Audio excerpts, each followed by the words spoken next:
유도선 목사입니다. 오늘도 여러분과 함께 은혜 받게 되었습니다. 이것이 고석산 설교이다. 오늘은 9번째 시간입니다. 본문은 고린도전서 15장, 바울이 받은 구원의 복음, 바울이 전한 구원의 복음.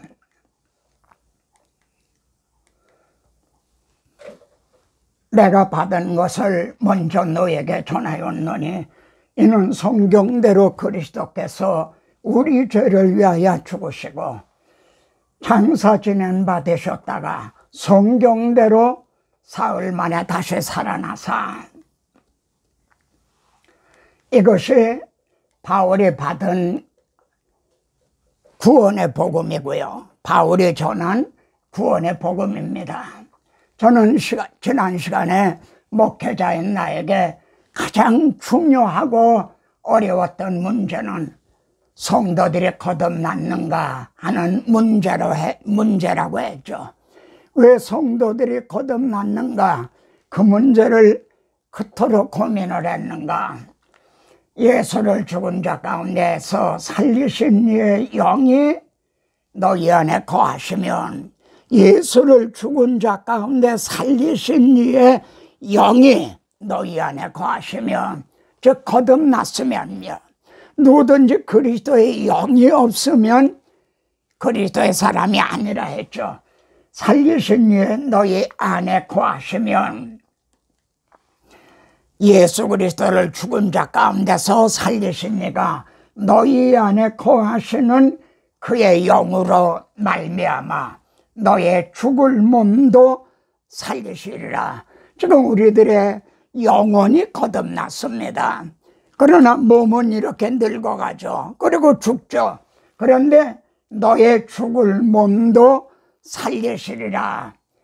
여러분, 이것이 교란 속에서 병아리가 나오듯 하는 영화인 거죠.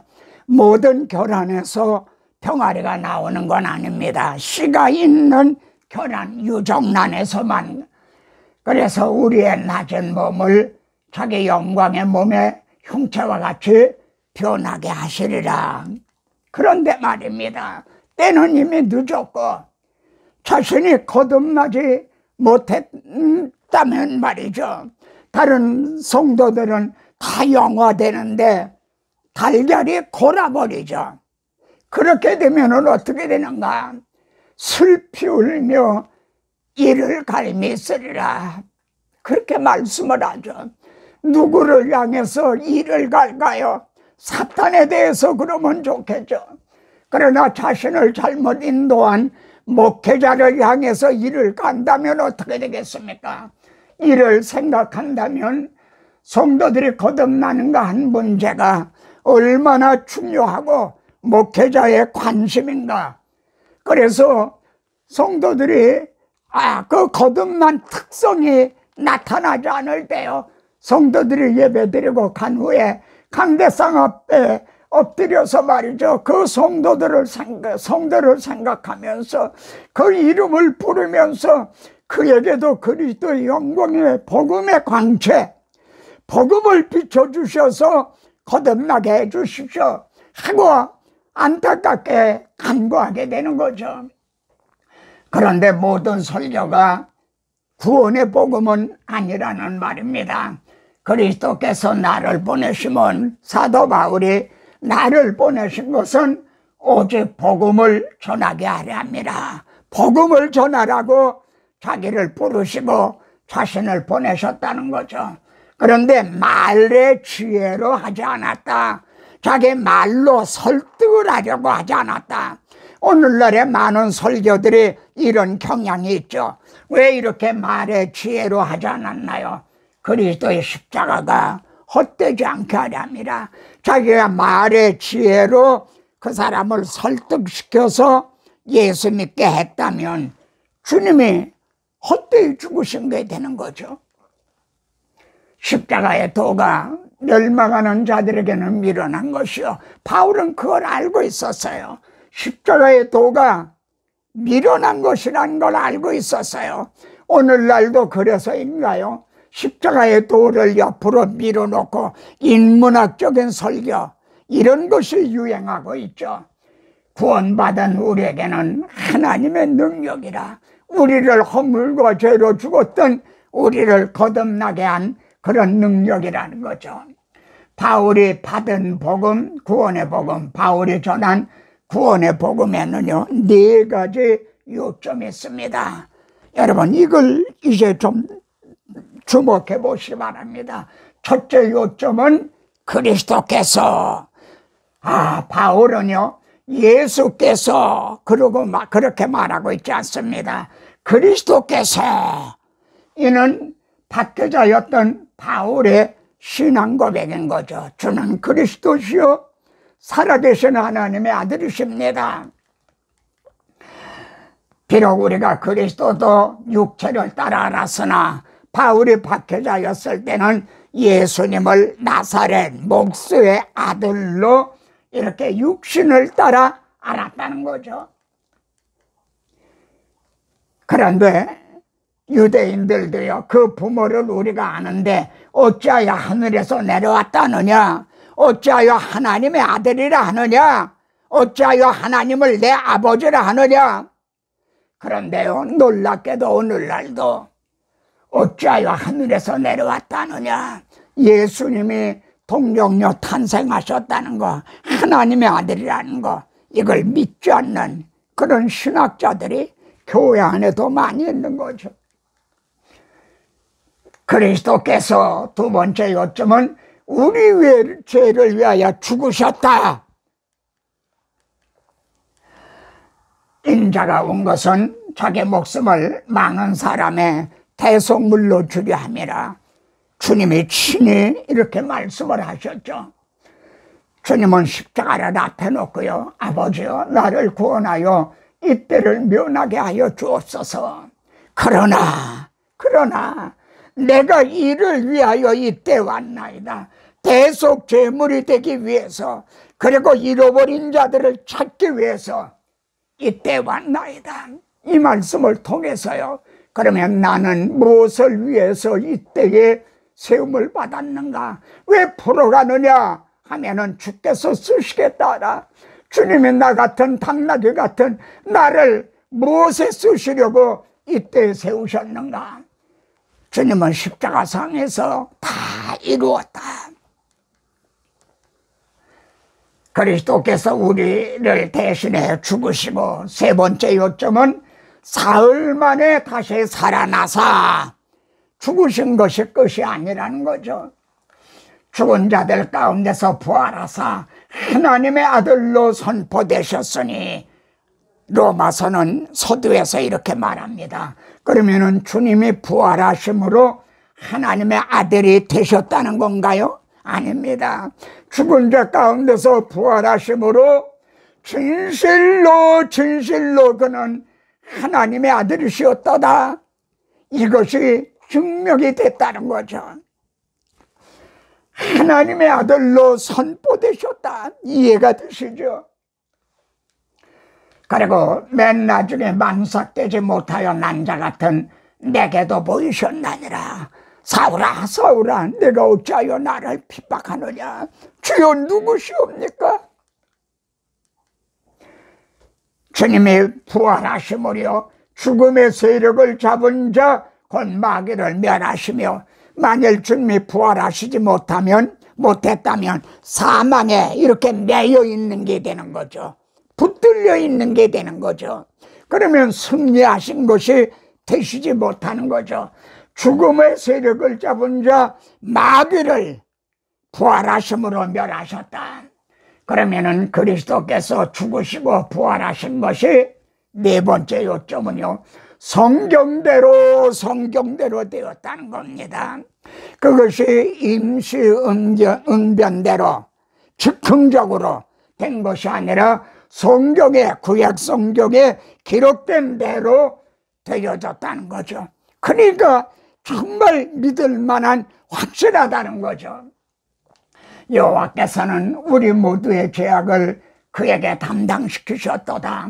이사야서에 예언된 대로 주님이 우리 죄를 위해서 대속제물이 되신 거죠.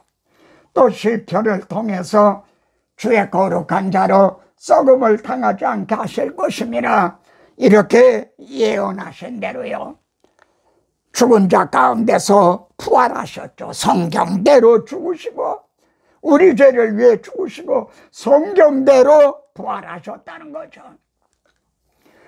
히브리서에서는요 하나님이 거짓말하실 수 없는 두 가지 변치 못할 사실이 있다는 거예요. 그게 뭔가? 맹세로 보증하신 약속이죠.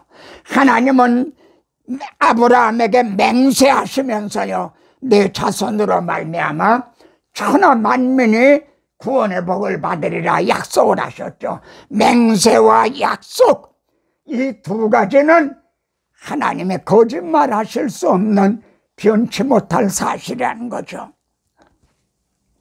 그래서 성경대로라고 말씀합니다. 자, 그리스도께서요 육신을 입고 임마누엘 하셨어도요 우리 대신 죽어주시지 않으셨다면 어떻게 되죠? 하나의 미래 땅에 떨어져 죽지 않으면 하늘 그대로 있고 우리에게는 구원이 없어요. 임마누엘 하셨어도 우리를 위하여 죽어주시지 않았다면 오병이어를 먹여주셨어도 우리를 위해 죽어주시지 않았다면 우리에겐 구원이 없어요. 죽으면 많은 열매를 맺나니라 씨가 우리에게 떨어져서 거듭나게 한 거죠. 그러므로 십자가, 그리스도 십자가 이게 구원의 복음이에요. 그리스도에게만 해도 구원이 없어요. 십자가만 해도 구원이 없어요. 하나님의 아들 그리스도가 내 죄를 위해 대신 죽어주셨다. 여기에 구원의 복음이 있다는 거죠. 신약의 성도들만이 아닙니다. 구약의 성도들이 드린 속죄제나 상번제 등도 주님이 죽어주지 않았다면 유익이 없게 돼요.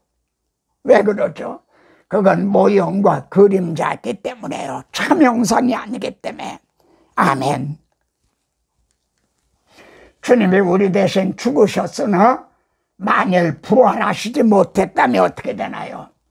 너희의 믿음도 헛되고 아까 말씀드린 대로 오히려 사망의 권세를 잡은 자에게 붙들려 있거든요. 빚을 갚으러 간 사람이 붙들려 있게 되면은 빚이 해결이 안 됐다는 거죠. 그래 너희 믿음도 헛되고 너희가 여전히 죄 가운데 있을 것이요 그리스도 안에서 잠자는 자도 망하였으리라. 그리스도 안에서 이제 죽은 사람들 그 사람도 소망이 없다는 거죠. 주님이 부활하시지 못했는데 예수를 믿다 죽은 사람들이 부활할 수가 있단 말입니까? 그리스도, 십자가, 부활 이것이 구원의 복음입니다. 구약의 성도들은요 믿음을 따라 죽었죠. 믿고 죽었어요. 메시아가 오는 걸 보지 못하고 멀리서 바라보았다 그러죠. 신약의 성도들만이 아니라 주님이 부활하시지 못했다면 구약 성도들의 믿음도 헛되고요 아브라함의 믿음도 헛되고 망하였으리니 모세도 다윗도 부활하지 못한다는 거죠. 그러니까 그리스도가 십자가에 대속죄물이 되시고 부활하셨다는 게 얼마나 위대한 말씀인가. 주님은 주전 주후 이렇게 역사를 둘로 나누어 놓으신 분인 거예요. 그런데 이 십자가 복음을 옆으로 밀어 놓다니 그리스도께서 성경대로 죽으시고 부활하심으로요 우리에게 무엇을 주셨나요? 다 이루었다 하실 때 휘장이 찢어졌죠. 휘장이 왜 막혔죠? 죄로 말미암아 막혔던 휘장이 열려졌다는 것은 우리 죄가 다 해결이 됐다는 거죠.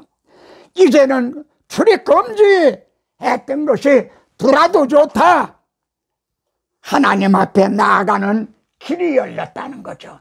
그 길은 우리를 위하여 휘장 가운데를 열어놓으신 새로운 살 길이요. 구약시대에는 없었기 때문에 새로운 살 길인 거죠. 그래서 그리스도께서 성경대로 죽으시고 부활하심으로요, 첫째는 구원의 문을 열어주셨어요. 아멘. 그리스도께서 죽은 자 가운데서 다시 살아나서 잠자는 자들의 초절매가 되셨어요. 초절매요.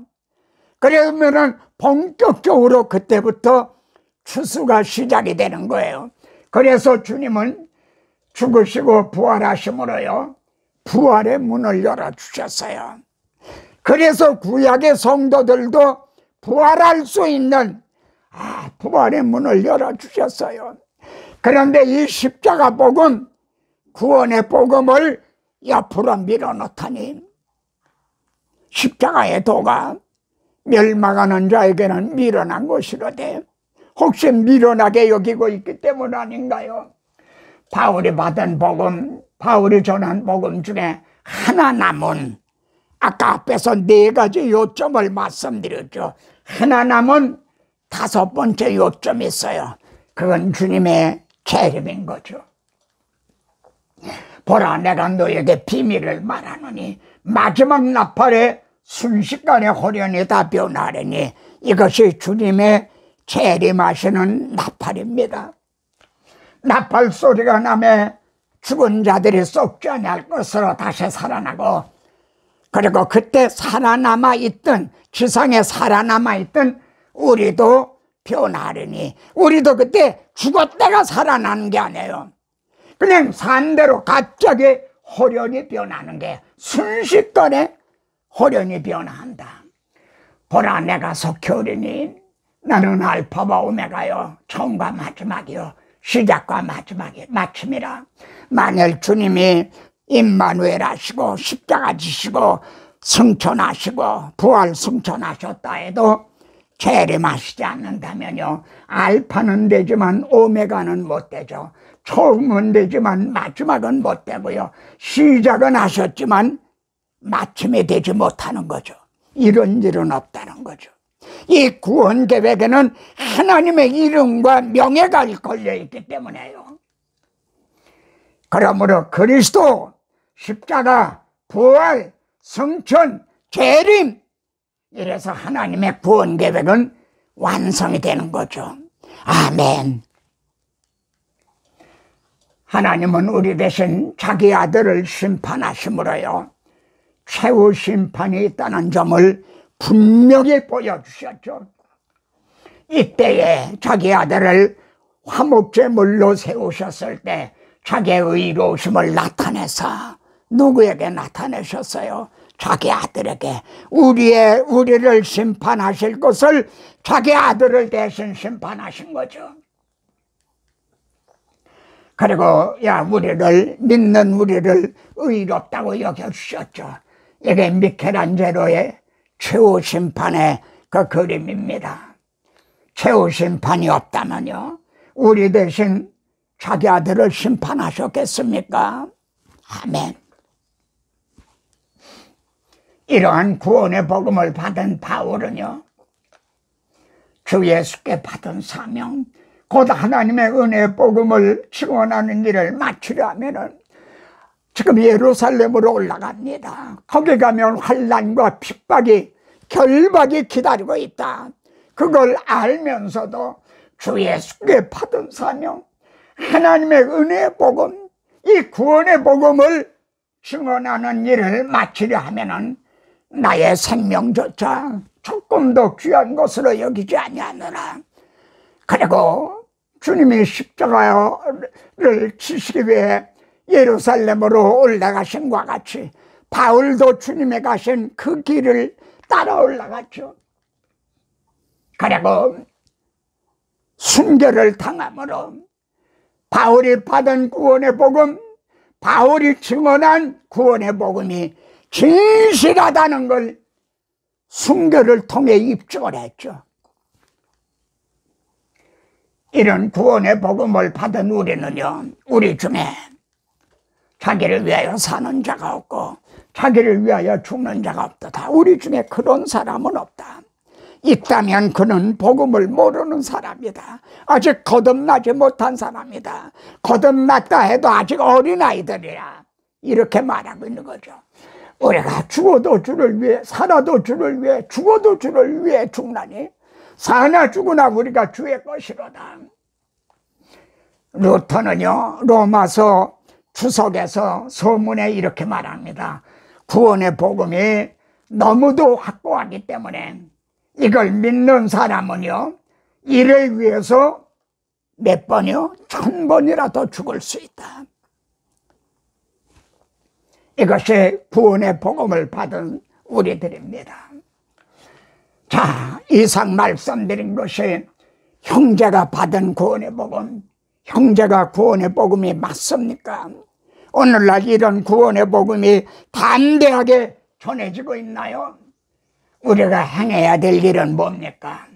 너희가 만일 내가 전한 이 구원의 복음을 굳게 지키고 헛되이 믿지 아니하였으면 구원을 받으리라. 믿되 헛되이 믿을 수도 있다는 거죠. 입으로만 주여 주여 할 수도 있다는 거죠. 그러므로 내 사랑하는 형제들아, 견실하며 견고하게 서서 흔들리지 말고 항상 주의 일에 힘쓰는 자들이 되라. 이는 너의 수고가 주 안에서 헛되지 않은 줄 알미라. 끝으로 다시 상기시키며 강조합니다. 왜 구원의 복음을 전해야 하죠? 성도들이 이걸 듣고 믿어 인치심을 받는 거듭나기 때문입니다. 여러분, 오늘날 많이 행해지는 그런 설교를 듣고도 거듭난다면 주님이 헛되이 죽으신 것이 되죠. 이해가 되십니까? 십자가 복음이 아닌 다른 것으로도, 다른 설교로도 거듭난다면 주님의 십자가 지실 필요가 없잖아요. 예수 그리스도와 나는 십자가에 못 박이신 것 외에는 다른 것은 알지 아니하로 작정을 했다. 나는 지혜의 말로 설득하려 하지 않았다. 그러면 어떻게 했죠?